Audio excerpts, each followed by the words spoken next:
भक्तों, आज शुक्रवार के दिन हम आपको धन की देवी माँ लक्ष्मी जी का एक बहुत ही ज़्यादा चमत्कारी और अचूक महामंत्र सुनाने वाले हैं, जिसके प्रतिदिन एक माला जाप या श्रवण से आपके जीवन में जो धन की कमी बनी रहती है वह पल भर में ही दूर हो जाएगी। इस दिव्य मंत्र के श्रवण से आप अपने जीवन को समृद्ध बना सकते हैं। शुक्रवार का दिन माँ लक्ष्मी का दिन है। इस दिन माँ लक्ष्मी की विधिवत पूजा और मंत्र श्रवण से भक्तों के जीवन में धन की कमी दूर हो जाती है। इससे घर में सुख, शांति और समृद्धि का आगमन होता है। माँ लक्ष्मी को धन और समृद्धि की देवी बताया गया है। माँ लक्ष्मी को प्रसन्न करने के लिए यह मंत्र एक सिद्ध मंत्र है। तो प्रिय भक्तों, आइए माँ लक्ष्मी के इस महामंत्र को सुन लेते हैं। एक बात ध्यान में रखना है कि मंत्र पूरा 108 बार या इससे ज़्यादा सुनना है, मतलब कि इस वीडियो को पूरा सुनना है। सुनते सुनते आप ध्यान मगन हो जाएंगे। आप अपनी दुकान या घर पर कहीं भी इस मंत्र को सुन सकते हैं। हम आशा करते हैं कि आपको शीघ्र ही लाभ मिलेगा। अगर आपको हमारा यह वीडियो पसंद आए तो एक लाइक जरूर करके हमारे चैनल मंत्र से ज्ञान को सब्सक्राइब जरूर करें और कमेंट में जय माँ लक्ष्मी लिखकर अपनी उपस्थिति जरूर दिखाएं। अब इस मंत्र का श्रवण कर लें। महालक्ष्मी नमस्तुभ्यं नमस्तुभ्यं सुरेश्वरी हरिप्रिये नमस्तुभ्यं नमस्तुभ्यं दयानिधे। महालक्ष्मी नमस्तुभ्यं नमस्तुभ्यं सुरेश्वरी हरिप्रिये नमस्तुभ्यं नमस्तुभ्यं दयानिधे। महालक्ष्मी नमस्तुभ्यं नमस्तुभ्यं सुरेश्वरी हरिप्रिये नमस्तुभ्यं नमस्तुभ्यं दयानिधे। महालक्ष्मी नमस्तुभ्यं नमस्तुभ्यं सुरेश्वरी हरिप्रिये नमस्तुभ्यं नमस्तुभ्यं दयानिधे। महालक्ष्मी नमस्तुभ्यं नमस्तुभ्यं सुरेश्वरी हरिप्रिये नमस्तुभ्यं नमस्तुभ्यं दयानिधे। महालक्ष्मी नमस्तुभ्यं नमस्तुभ्यं सुरेश्वरी हरिप्रिये नमस्तुभ्यं नमस्तुभ्यं दयानिधे। महालक्ष्मी नमस्तुभ्यं नमस्तुभ्यं सुरेश्वरी हरिप्रिये नमस्तुभ्यं नमस्तुभ्यं दयानिधे। महालक्ष्मी नमस्तुभ्यं नमस्तुभ्यं सुरेश्वरी हरिप्रिये नमस्तुभ्यं नमस्तुभ्यं दयानिधे। महालक्ष्मी नमस्तुभ्यं नमस्तुभ्यं सुरेश्वरी हरिप्रिये नमस्तुभ्यं नमस्तुभ्यं दयानिधे। महालक्ष्मी नमस्तुभ्यं नमस्तुभ्यं सुरेश्वरी हरिप्रिये नमस्तुभ्यं नमस्तुभ्यं दयानिधे। महालक्ष्मी नमस्तुभ्यं नमस्तुभ्यं सुरेश्वरी हरिप्रिये नमस्तुभ्यं नमस्तुभ्यं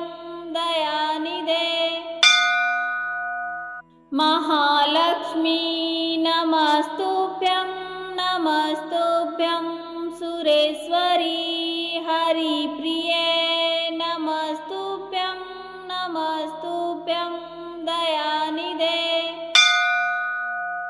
महालक्ष्मी नमस्तुभ्यं नमस्तुभ्यं सुरेश्वरी हरिप्रिये नमस्तुभ्यं नमस्तुभ्यं दयानिधे। महालक्ष्मी नमस्तुभ्यं नमस्तुभ्यं सुरेश्वरी हरिप्रिये नमस्तुभ्यं नमस्तुभ्यं दयानिधे। महालक्ष्मी नमस्तुभ्यं नमस्तुभ्यं सुरेश्वरी हरिप्रिये नमस्तुभ्यं नमस्तुभ्यं दयानिधे। महालक्ष्मी नमस्तुभ्यं नमस्तुभ्यं सुरेश्वरी हरिप्रिये नमस्तुभ्यं नमस्तुभ्यं दयानिधे। महालक्ष्मी नमस्तुभ्यं नमस्तुभ्यं सुरेश्वरी हरिप्रिये नमस्तुभ्यं नमस्तुभ्यं दयानिधे। महालक्ष्मी नमस्तुभ्यं नमस्तुभ्यं सुरेश्वरी हरिप्रिये नमस्तुभ्यं नमस्तुभ्यं दयानिधे। महालक्ष्मी नमस्तुभ्यं नमस्तुभ्यं सुरेश्वरी हरिप्रिये नमस्तुभ्यं नमस्तुभ्यं दयानिधे। महालक्ष्मी नमस्तुभ्यं नमस्तुभ्यं सुरेश्वरी हरिप्रिये नमस्तुभ्यं नमस्तुभ्यं दयानिधे। महालक्ष्मी नमस्तुभ्यं नमस्तुभ्यं सुरेश्वरी हरिप्रिये नमस्तुभ्यं नमस्तुभ्यं दयानिधे। महालक्ष्मी नमस्तुभ्यं नमस्तुभ्यं सुरेश्वरी हरिप्रिये नमस्तुभ्यं नमस्तुभ्यं दयानिधे।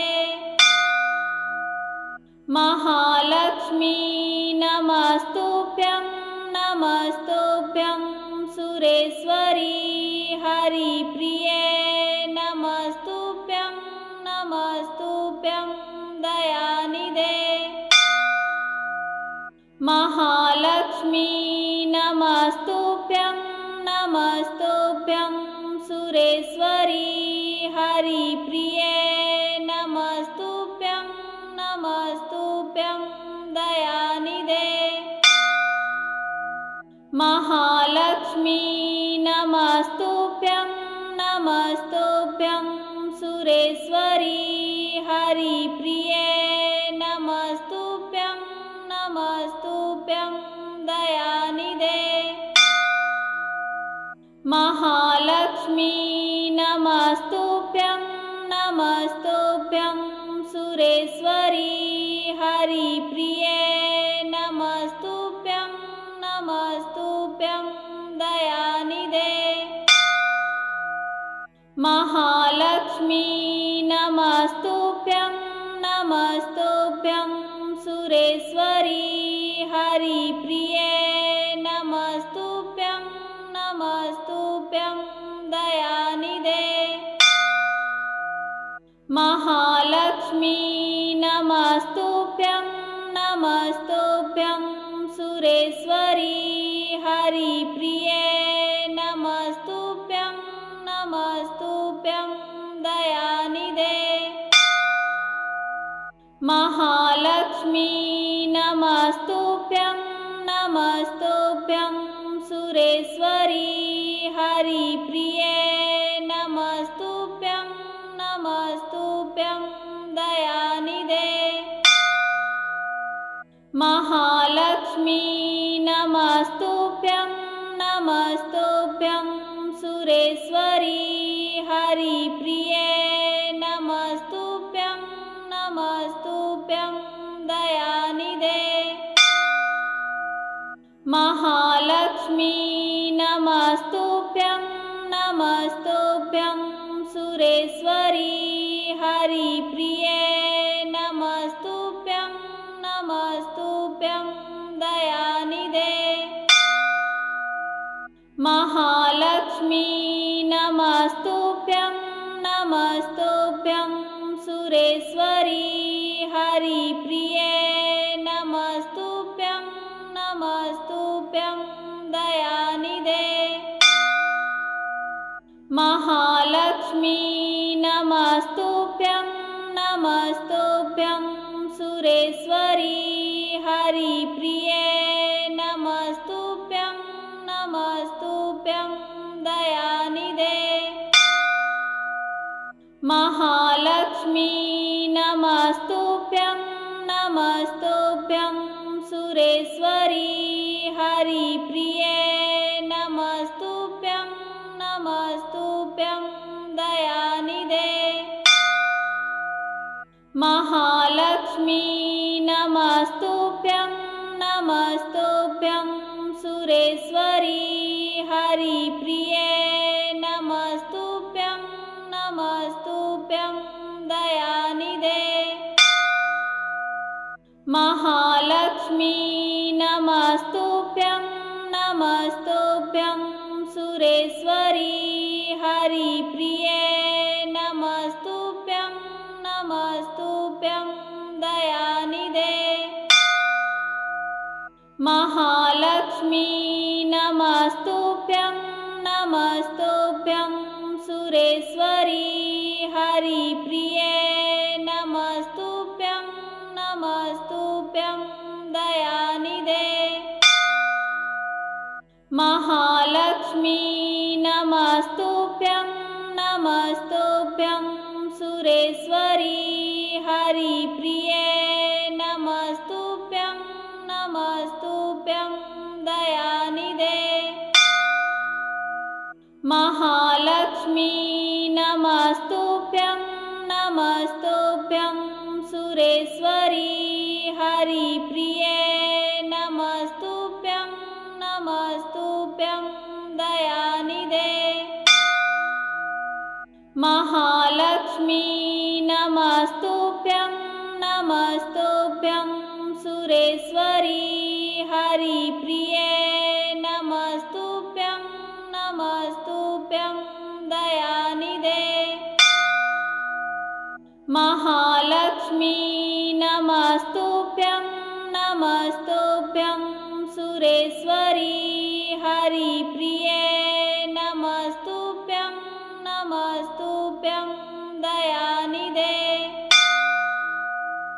महालक्ष्मी नमस्तुभ्यं नमस्तुभ्यं सुरेश्वरी हरिप्रिये नमस्तुभ्यं नमस्तुभ्यं दयानिधे महालक्ष्मी नमस्तुभ्यं नमस्तुभ्यं सुरेश्वरी हरिप्रिये नमस्तुभ्यं नमस्तुभ्यं दयानिधे महालक्ष्मी नमस्तुभ्यं नमस्तुभ्यं सुरेश्वरी हरिप्रिये नमस्तुभ्यं नमस्तुभ्यं दयानिधे महालक्ष्मी नमस्तुभ्यं नमस्तुभ्यं सुरेश्वरी हरिप्रिये नमस्तुभ्यं नमस्तुभ्यं दयानिधे महालक्ष्मी नमस्तुभ्यं नमस्तुभ्यं सुरेश्वरी हरिप्रिये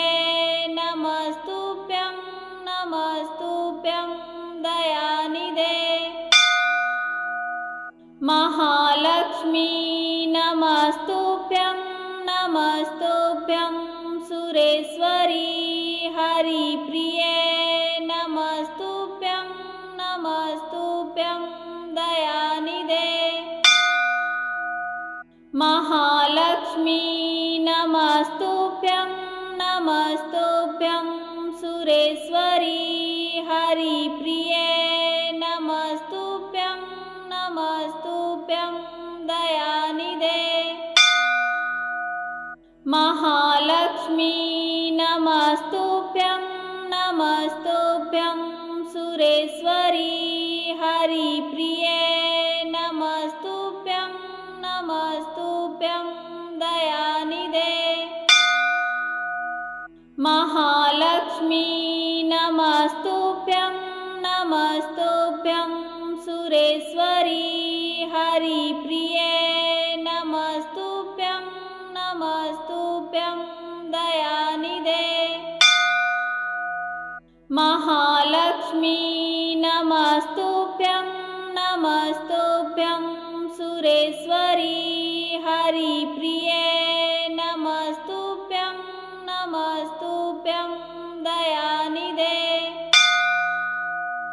महालक्ष्मी नमस्तुभ्यं नमस्तुभ्यं सुरेश्वरी हरिप्रिये नमस्तुभ्यं नमस्तुभ्यं दयानिधे। महालक्ष्मी नमस्तुभ्यं नमस्तुभ्यं सुरेश्वरी हरिप्रिये नमस्तुभ्यं नमस्तुभ्यं दयानिधे।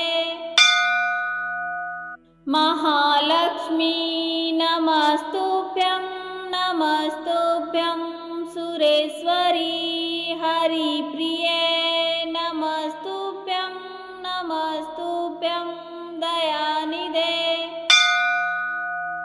महालक्ष्मी नमस्तुभ्यं नमस्तुभ्यं सुरेश्वरी हरिप्रिये नमस्तुभ्यं नमस्तुभ्यं दयानिधे। महालक्ष्मी नमस्तुभ्यं नमस्तुभ्यं सुरेश्वरी हरिप्रिये नमस्तुभ्यं नमस्तुभ्यं दयानिधे।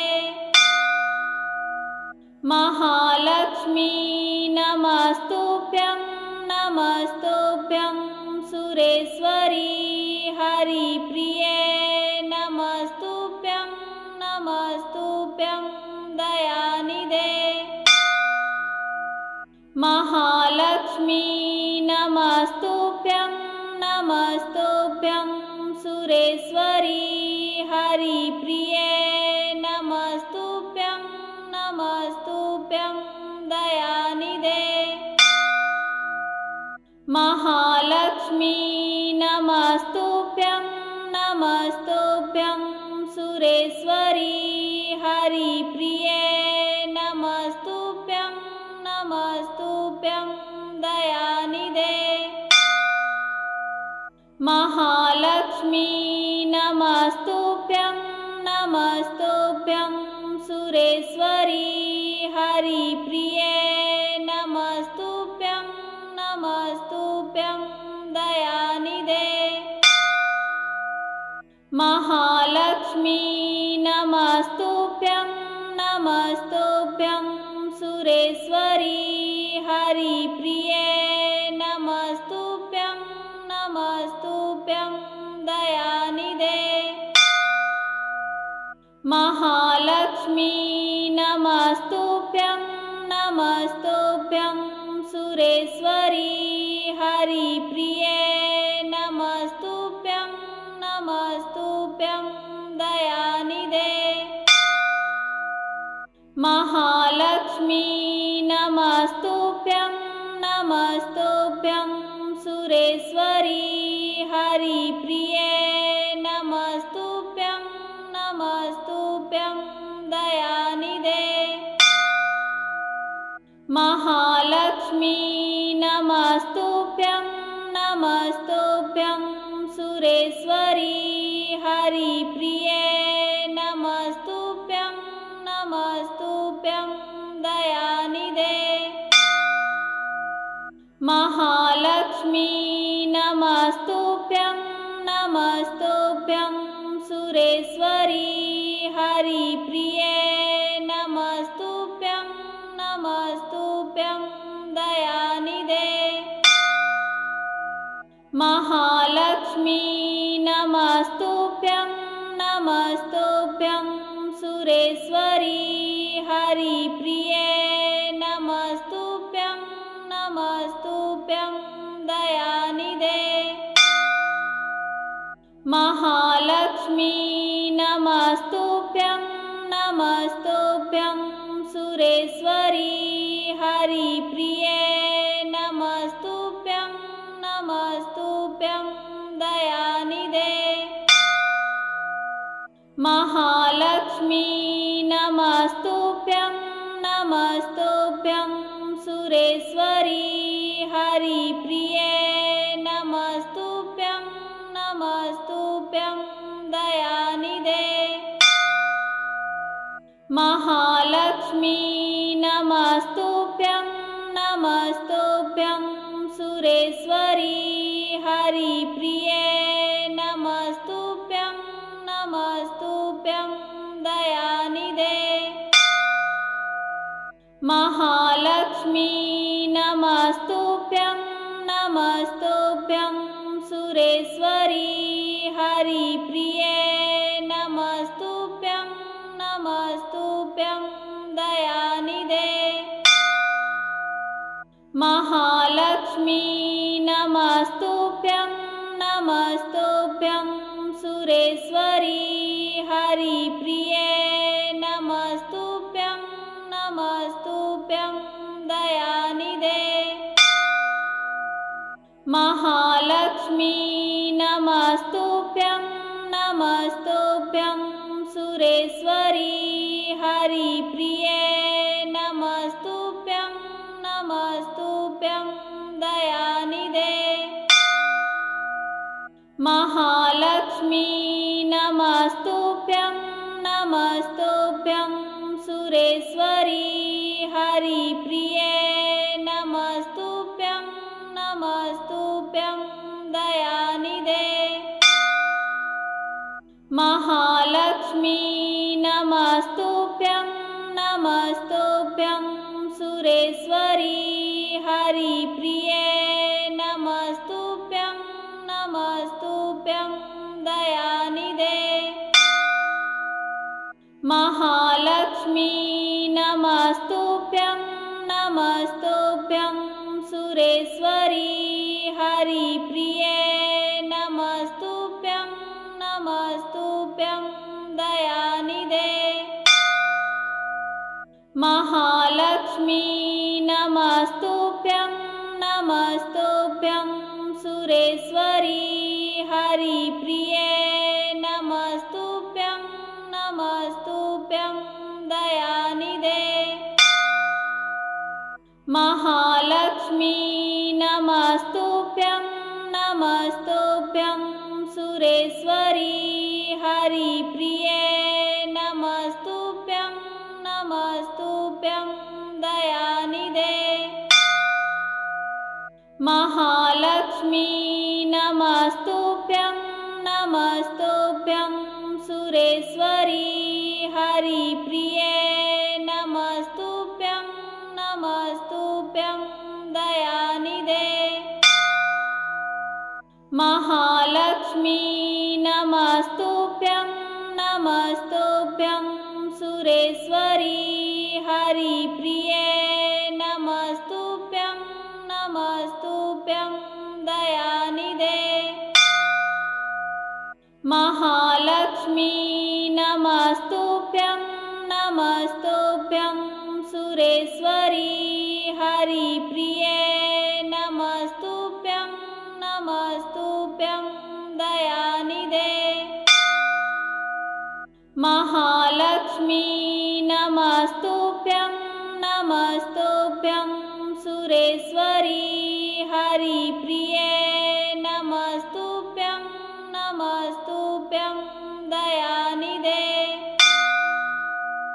महालक्ष्मी नमस्तुभ्यं नमस्तुभ्यं सुरेश्वरी हरिप्रिये नमस्तुभ्यं नमस्तुभ्यं दयानिधे।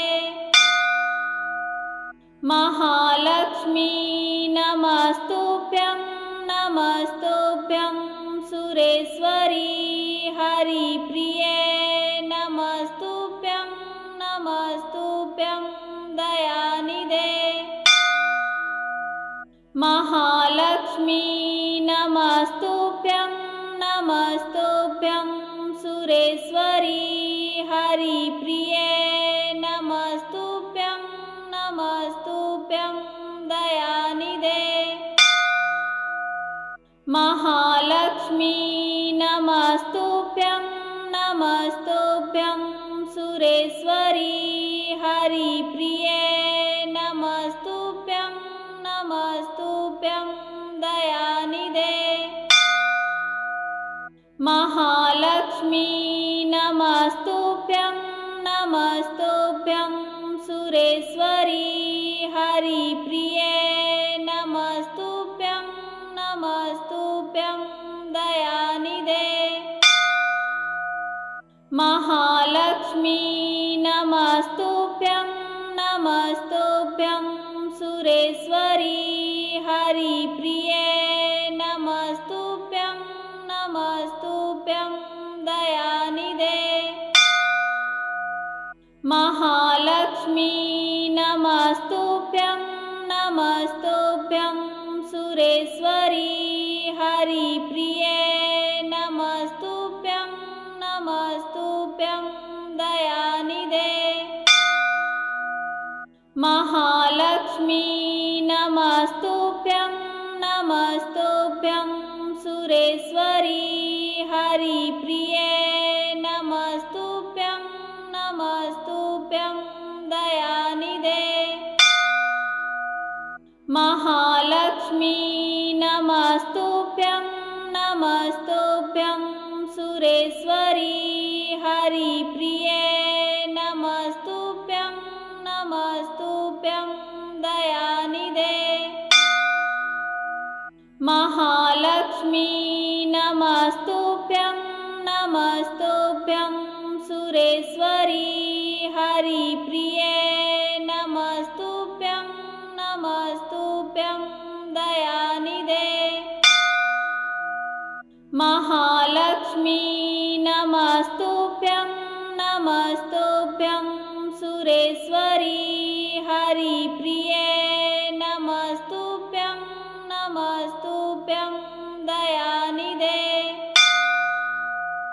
महालक्ष्मी नमस्तुभ्यं नमस्तुभ्यं सुरेश्वरी हरिप्रिये नमस्तुभ्यं नमस्तुभ्यं दयानिधे।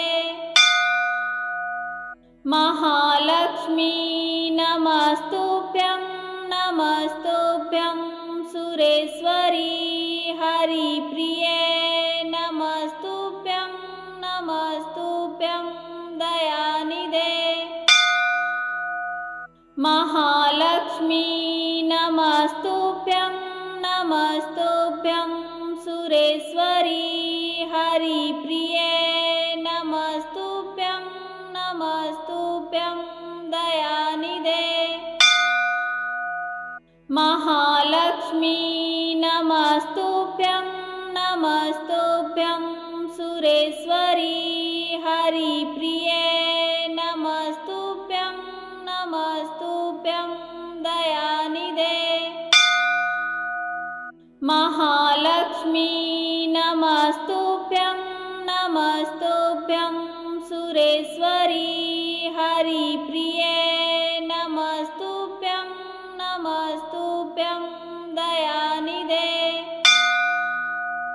महालक्ष्मी नमस्तुभ्यं नमस्तुभ्यं सुरेश्वरी हरिप्रिये नमस्तुभ्यं नमस्तुभ्यं दयानिधे।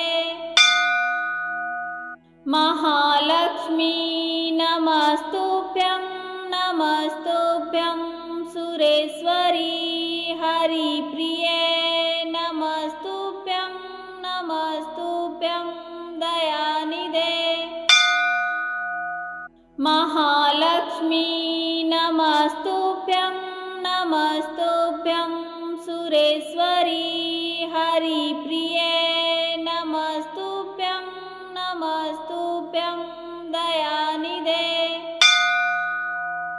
महालक्ष्मी नमस्तुभ्यं नमस्तुभ्यं सुरेश्वरी हरिप्रिये नमस्तुभ्यं नमस्तुभ्यं दयानिधे महालक्ष्मी नमस्तुभ्यं नमस्तुभ्यं सुरेश्वरी हरिप्रिये नमस्तुभ्यं नमस्तुभ्यं दयानिधे महालक्ष्मी नमस्तुभ्यं नमस्तुभ्यं सुरेश्वरी हरिप्रिये नमस्तुभ्यं नमस्तुभ्यं दयानिधे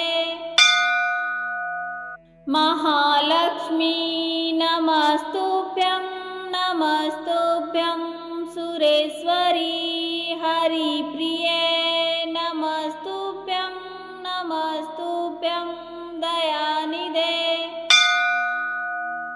महालक्ष्मी नमस्तुभ्यं नमस्तुभ्यं सुरेश्वरी हरिप्रिये नमस्तुभ्यं नमस्तुभ्यं दयानिधे महालक्ष्मी नमस्तुभ्यं नमस्तुभ्यं सुरेश्वरी हरिप्रिये नमस्तुभ्यं नमस्तुभ्यं दयानिधे महालक्ष्मी नमस्तुभ्यं नमस्तुभ्यं सुरेश्वरी हरिप्रिये नमस्तुभ्यं नमस्तुभ्यं दयानिधे महालक्ष्मी नमस्तुभ्यं नमस्तुभ्यं सुरेश्वरी हरिप्रिये नमस्तुभ्यं नमस्तुभ्यं दयानिधे महालक्ष्मी नमस्तुभ्यं नमस्तुभ्यं सुरेश्वरी हरिप्रिये नमस्तुभ्यं नमस्तुभ्यं दयानिधे महालक्ष्मी नमस्तुभ्यं नमस्तुभ्यं सुरेश्वरी हरिप्रिये नमस्तुभ्यं नमस्तुभ्यं दयानिधे महालक्ष्मी नमस्तुभ्यं नमस्तुभ्यं सुरेश्वरी हरिप्रिये नमस्तुभ्यं नमस्तुभ्यं दयानिधे महालक्ष्मी नमस्तुभ्यं नमस्तुभ्यं सुरेश्वरी हरिप्रिये नमस्तुभ्यं नमस्तुभ्यं दयानिधे महालक्ष्मी नमस्तुभ्यं नमस्तुभ्यं सुरेश्वरी हरिप्रिये नमस्तुभ्यं नमस्तुभ्यं दयानिधे महालक्ष्मी नमस्तुभ्यं नमस्तुभ्यं सुरेश्वरी हरिप्रिये नमस्तुभ्यं नमस्तुभ्यं दयानिधे महालक्ष्मी नमस्तुभ्यं नमस्तुभ्यं सुरेश्वरी हरिप्रिये नमस्तुभ्यं नमस्तुभ्यं दयानिधे महालक्ष्मी नमस्तुभ्यं नमस्तुभ्यं सुरेश्वरी हरिप्रिये नमस्तु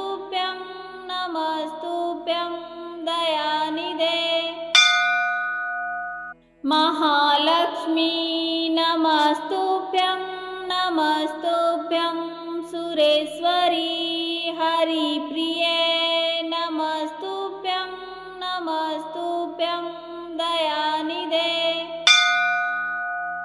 महालक्ष्मी नमस्तुभ्यं नमस्तुभ्यं सुरेश्वरी हरिप्रिये नमस्तुभ्यं नमस्तुभ्यं दयानिधे। महालक्ष्मी नमस्तुभ्यं नमस्तुभ्यं सुरेश्वरी हरिप्रिये नमस्तुभ्यं नमस्तुभ्यं दयानिधे। महालक्ष्मी नमस्तुभ्यं नमस्तुभ्यं सुरेश्वरी हरिप्रिये नमस्तुभ्यं नमस्तुभ्यं दयानिधे। महालक्ष्मी नमस्तुभ्यं नमस्तुभ्यं सुरेश्वरी हरिप्रिये नमस्तुभ्यं नमस्तुभ्यं दयानिधे। महालक्ष्मी नमस्तुभ्यं नमस्तुभ्यं सुरेश्वरी हरिप्रिये नमस्तुभ्यं नमस्तुभ्यं दयानिधे। महालक्ष्मी नमस्तुभ्यं नमस्तुभ्यं सुरेश्वरी हरिप्रिये नमस्तुभ्यं नमस्तुभ्यं दयानिधे। महालक्ष्मी नमस्तुभ्यं नमस्तुभ्यं सुरेश्वरी हरिप्रिये नमस्तुभ्यं नमस्तुभ्यं दयानिधे। महालक्ष्मी नमस्तुभ्यं नमस्तुभ्यं सुरेश्वरी हरिप्रिये नमस्तुभ्यं नमस्तुभ्यं दयानिधे। महालक्ष्मी नमस्तुभ्यं नमस्तुभ्यं सुरेश्वरी हरिप्रिये नमस्तुभ्यं नमस्तुभ्यं दयानिधे। महालक्ष्मी नमस्तुभ्यं नमस्तुभ्यं सुरेश्वरी हरिप्रिये नमस्तुभ्यं नमस्तुभ्यं दयानिधे। महालक्ष्मी नमस्तुभ्यं नमस्तुभ्यं सुरेश्वरी हरिप्रिये नमस्तुभ्यं नमस्तुभ्यं दयानिधे। महालक्ष्मी नमस्तुभ्यं नमस्तुभ्यं सुरेश्वरी हरिप्रिये नमस्तुभ्यं नमस्तुभ्यं दयानिधे। महालक्ष्मी नमस्तुभ्यं नमस्तुभ्यं सुरेश्वरी हरिप्रिये नमस्तुभ्यं नमस्तुभ्यं दयानिधे। महालक्ष्मी नमस्तुभ्यं नमस्तुभ्यं सुरेश्वरी हरिप्रिये नमस्तुभ्यं नमस्तुभ्यं दयानिधे। महालक्ष्मी नमस्तुभ्यं नमस्तुभ्यं सुरेश्वरी हरिप्रिये नमस्तुभ्यं नमस्तुभ्यं दयानिधे। महालक्ष्मी नमस्तुभ्यं नमस्तुभ्यं सुरेश्वरी हरिप्रिये नमस्तुभ्यं नमस्तुभ्यं दयानिधे। महालक्ष्मी नमस्तुभ्यं नमस्तुभ्यं सुरेश्वरी हरिप्रिये नमस्तुभ्यं नमस्तुभ्यं दयानिधे महालक्ष्मी नमस्तुभ्यं नमस्तुभ्यं सुरेश्वरी हरिप्रिये नमस्तुभ्यं नमस्तुभ्यं दयानिधे महालक्ष्मी नमस्तुभ्यं नमस्तुभ्यं सुरेश्वरी हरिप्रिये नमस्तुभ्यं नमस्तुभ्यं दयानिधे महालक्ष्मी नमस्तुभ्यं नमस्तुभ्यं सुरेश्वरी हरिप्रिये नमस्तुभ्यं नमस्तुभ्यं दयानिधे महालक्ष्मी नमस्तुभ्यं नमस्तुभ्यं सुरेश्वरी हरिप्रिये नमस्तुभ्यं नमस्तुभ्यं दयानिधे महालक्ष्मी नमस्तुभ्यं नमस्तुभ्यं सुरेश्वरी हरिप्रिये नमस्तुभ्यं नमस्तुभ्यं दयानिधे महालक्ष्मी नमस्तुभ्यं नमस्तुभ्यं सुरेश्वरी हरिप्रिये नमस्तुभ्यं नमस्तुभ्यं दयानिधे महालक्ष्मी नमस्तुभ्यं नमस्तुभ्यं सुरेश्वरी हरिप्रिये नमस्तुभ्यं नमस्तुभ्यं दयानिधे महालक्ष्मी नमस्तुभ्यं नमस्तुभ्यं सुरेश्वरी हरिप्रिये नमस्तुभ्यं नमस्तुभ्यं दयानिधे महालक्ष्मी नमस्तुभ्यं नमस्तुभ्यं सुरेश्वरी हरिप्रिये नमस्तुभ्यं नमस्तुभ्यं दयानिधे महालक्ष्मी नमस्तुभ्यं नमस्तुभ्यं सुरेश्वरी हरिप्रिये नमस्तुभ्यं नमस्तुभ्यं दयानिधे महालक्ष्मी नमस्तुभ्यं नमस्तुभ्यं सुरेश्वरी हरिप्रिये नमस्तुभ्यं नमस्तुभ्यं दयानिधे महालक्ष्मी नमस्तुभ्यं नमस्तुभ्यं सुरेश्वरी हरिप्रिये नमस्तुभ्यं नमस्तुभ्यं दयानिधे महालक्ष्मी नमस्तुभ्यं नमस्तुभ्यं सुरेश्वरी हरिप्रिये नमस्तुभ्यं नमस्तुभ्यं दयानिधे महालक्ष्मी नमस्तुभ्यं नमस्तुभ्यं सुरेश्वरी हरिप्रिये नमस्तुभ्यं नमस्तुभ्यं दयानिधे महालक्ष्मी नमस्तुभ्यं नमस्तुभ्यं सुरेश्वरी हरिप्रिये नमस्तुभ्यं नमस्तुभ्यं दयानिधे महालक्ष्मी नमस्तुभ्यं नमस्तुभ्यं सुरेश्वरी हरिप्रिये नमस्तुभ्यं नमस्तुभ्यं दयानिधे महालक्ष्मी नमस्तुभ्यं नमस्तुभ्यं सुरेश्वरी हरिप्रिये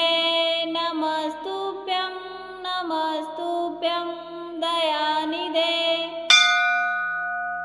महालक्ष्मी नमस्तुभ्यं नमस्तुभ्यं सुरेश्वरी हरिप्रिये नमस्तुभ्यं नमस्तुभ्यं दयानिधे। महालक्ष्मी नमस्तुभ्यं नमस्तुभ्यं सुरेश्वरी हरिप्रिये नमस्तुभ्यं नमस्तुभ्यं दयानिधे।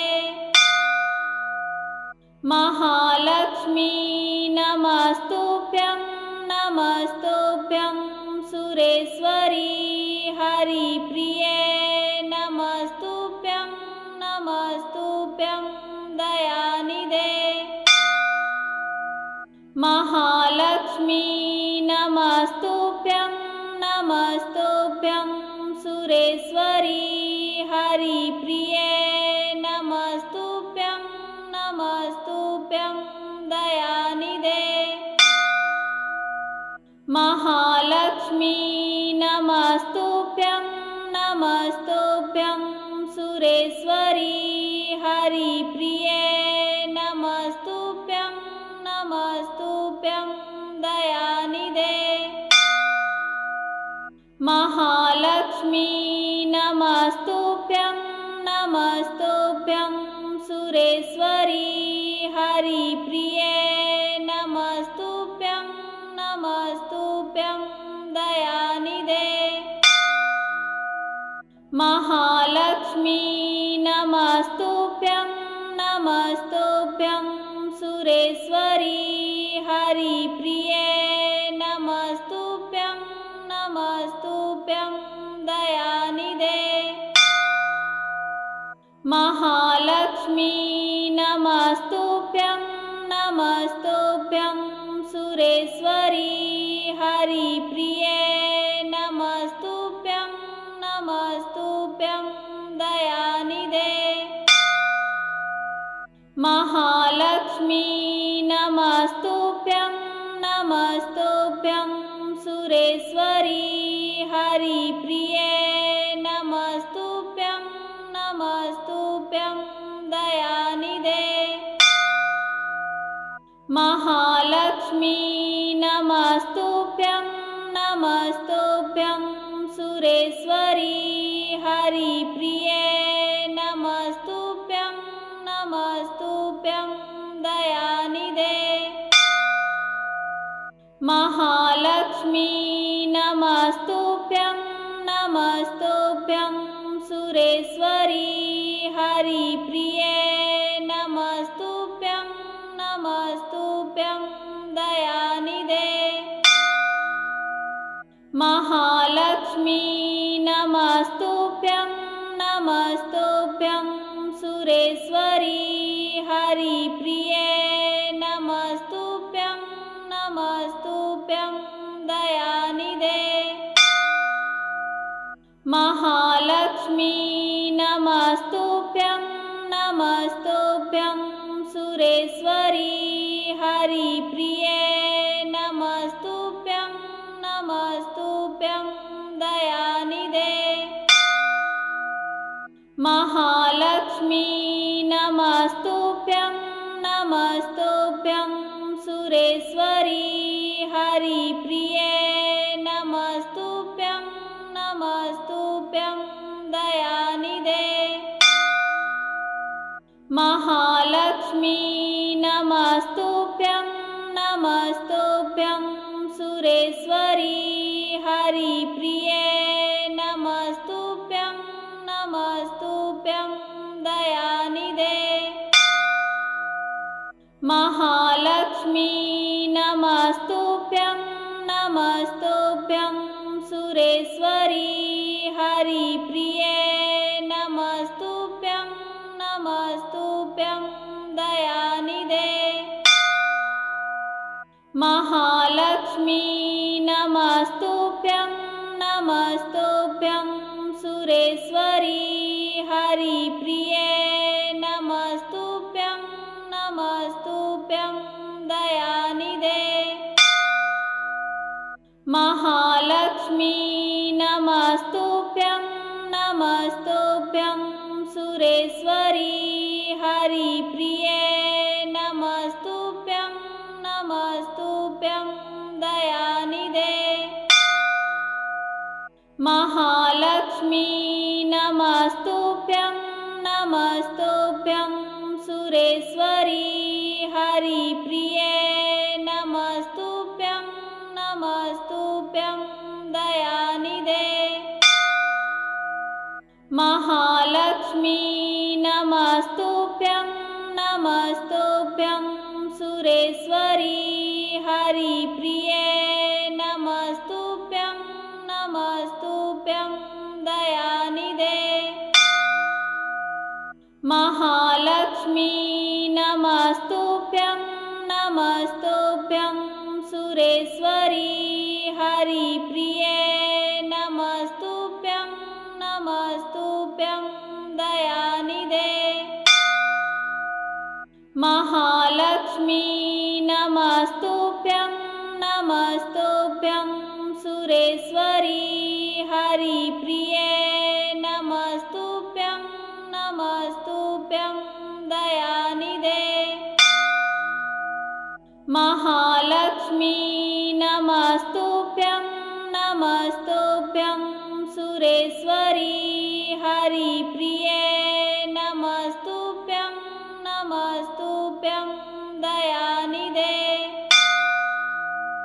महालक्ष्मी नमस्तुभ्यं नमस्तुभ्यं सुरेश्वरी हरिप्रिये नमस्तुभ्यं नमस्तुभ्यं दयानिधे।